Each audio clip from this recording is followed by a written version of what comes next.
তোর গেন্দার একদিন আমার যে কদিন লাগে এই রুম গেন্দা তুই বইতে বসছ আমার গেন্দারে দিয়া তোর মুখ মতো মুতায়াম।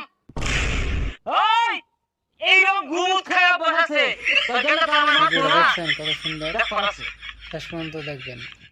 এলাকাটা নষ্ট হয়েছে গা। এলাকার মধ্যে হুঙ্গা হুঙ্গা গেছে ব্যাগ এলাকার লুকা হেরে আঙ্গুর এলাকার মধ্যে আড্ডা মারে। এ ভাই নতুন নাহি হ্যালো বাদুর তুমি আমাকে চিনো না তুমি এলাকায় দেখো আমি কেডা চিনো না আঙ্গুর এলাকা এরকম ছোট ছোট আগে দেখছি না। হাই চিনো কে বলে না চিনছি না। চিনছস না তুই দুনিয়াতে তুই কোনো কামই করলি না চিনছস না চিনো এন্ড্রয়েড মোবাইল চালাস না হ্যাঁ চালাই। দাহা দাহাইলে তো আমার ফোন আইবো যে মাই মিশিং ব্রিজ থেকে চালাইতাছে ভাই মিশিং ব্রিজ আমি চালাই। সিংহ তো চলতেছে না খারাপ রয়েছে। ভাই নামটা কি?